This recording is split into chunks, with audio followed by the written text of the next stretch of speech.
Assalamualaikum warahmatullahi wabarakatuh. Perkenalkan, nama saya Salisia, mahasiswa PPG Calon Guru Gelombang 2 tahun 2024. Izinkan saya untuk memaparkan hasil seminar tentang penerapan pendekatan teaching at the right level dalam mengurangi kesenjangan belajar pada pembelajaran matematika untuk menciptakan lingkungan belajar yang berpihak pada peserta didik sebagai pemenuhan mata kuliah seminar profesi guru. Dalam pemaparan ini, saya akan membahas 4 topik utama, yaitu identifikasi diri, refleksi mata kuliah yang diminati, rencana tindak lanjut, dan desain inovasi.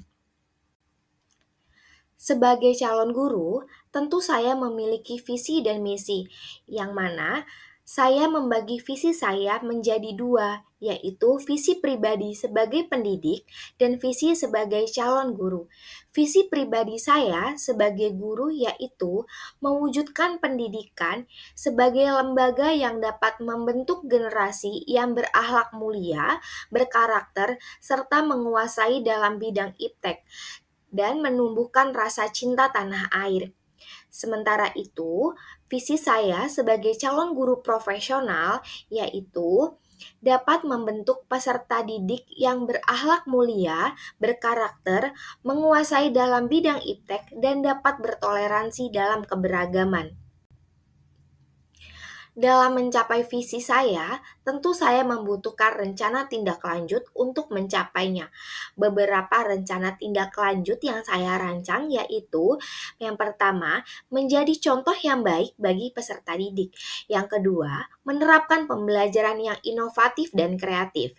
Yang ketiga, menyediakan sarana dan prasarana yang memadai untuk meningkatkan pemahaman peserta didik. Yang keempat, berkomitmen mengintegrasikan pembelajaran berbasis teknologi yang digabungkan dalam konteks budaya. Dan yang terakhir, membekali diri dengan perkembangan dan pengetahuan terbarukan serta melakukan evaluasi diri. Selama menempuh pendidikan profesi guru, tentu banyak pembelajaran baru yang saya dapat. Namun, dari pembelajaran-pembelajaran tersebut terdapat 2 mata kuliah yang paling bermakna bagi saya, yaitu prinsip pengajaran dan asesmen 2 dan praktik pengalaman lapangan. Dalam prinsip pengajaran dan asesmen 2, refleksi pembelajaran yaitu pada topik 2 mengenai pendekatan teaching at the right level. Topik ini membahas tentang penyusunan pembelajaran yang sesuai dengan level pemahaman peserta didik dari segi kegiatan pembelajaran hingga penyusunan asesmen. Selain itu, dalam pembelajaran ini, kami juga diberi kesempatan untuk menerapkan modul ajar yang sudah dibuat dalam kelas observasi PPL masing-masing. Penggunaan pendekatan teaching at the right level dapat menciptakan suasana belajar yang nyaman bagi peserta didik, karena peserta didik tidak dituntut untuk memiliki kemampuan yang sama.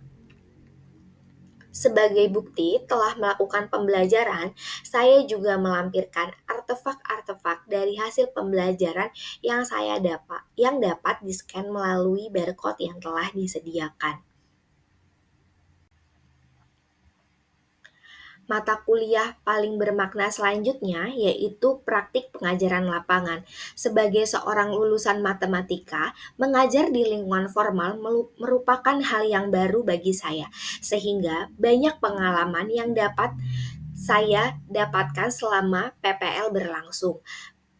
Bagi saya, praktik pengalaman lapangan merupakan mata kuliah yang memberikan mahasiswa kesempatan untuk terjun langsung ke dalam lingkungan sekolah profesional dan berinteraksi langsung dengan warga sekolah, sehingga dapat memahami permasalahan yang terjadi di lapangan. Selain itu, dalam praktik pengalaman lapangan, saya dapat menerapkan secara langsung pembelajaran yang telah dilakukan selama di kelas. Sebagai bukti pembelajaran, saya juga telah melampirkan artefak dari hasil pembelajaran yang saya dapatkan yang dapat di-scan melalui barcode yang telah disediakan. Dari hasil pembelajaran yang telah dilakukan selama perkuliahan hingga observasi yang dilakukan selama PPL, saya telah menyusun rencana tindak lanjut sebagai berikut. Yang pertama, menggunakan pendekatan pembelajaran yang dapat menyokong variansi tingkat kemampuan peserta didik. Yang kedua, membiasakan peserta didik dengan aktivitas diskusi dan kolaborasi. Yang ketiga, menggunakan pembelajaran yang bervariasi untuk meningkatkan fokus dan minat pada pembelajaran.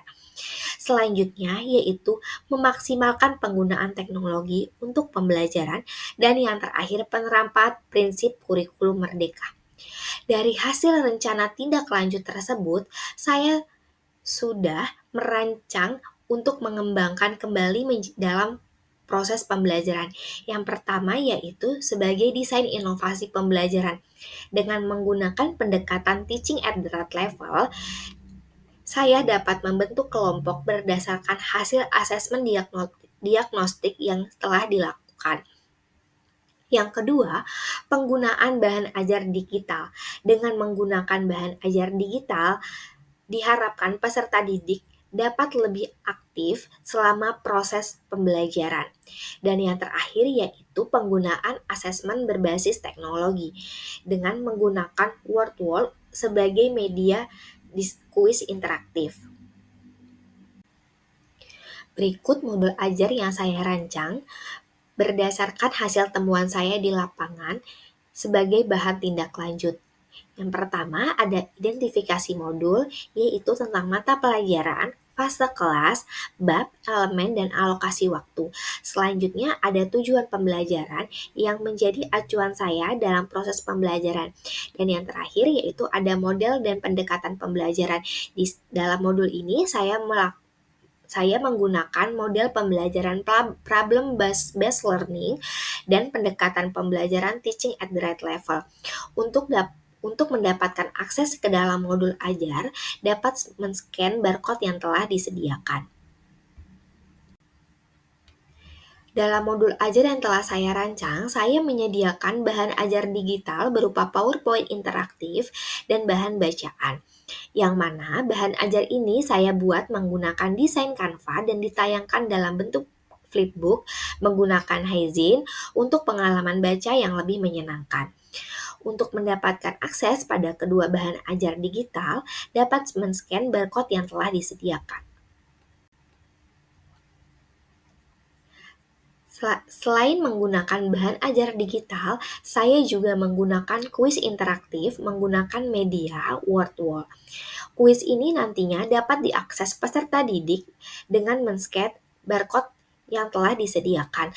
Penggunaan word wall dapat digunakan untuk mengukur kemampuan peserta didik dalam membaca tabel tingkat korelasi. Word wall juga memungkinkan guru secara langsung mengetahui tingkat pemahaman peserta didik secara real time. Sementara itu, untuk penerapan Teaching at the Right Level atau TARL, saya menggunakan hasil observasi asesmen diagnostik peserta didik. Dari hasil yang telah didapat, peserta didik dapat dibagi menjadi 3 kelompok berdasarkan tingkat pemahaman awal, yaitu belum mahir, cukup mahir, dan mahir. Sebagai tindak lanjut, peserta didik akan diberikan LKPD sesuai tingkat kemampuannya. Sekian pemaparan yang dapat saya sampaikan, kurang dan lebihnya saya mohon maaf, saya akhiri. Wassalamualaikum warahmatullahi wabarakatuh.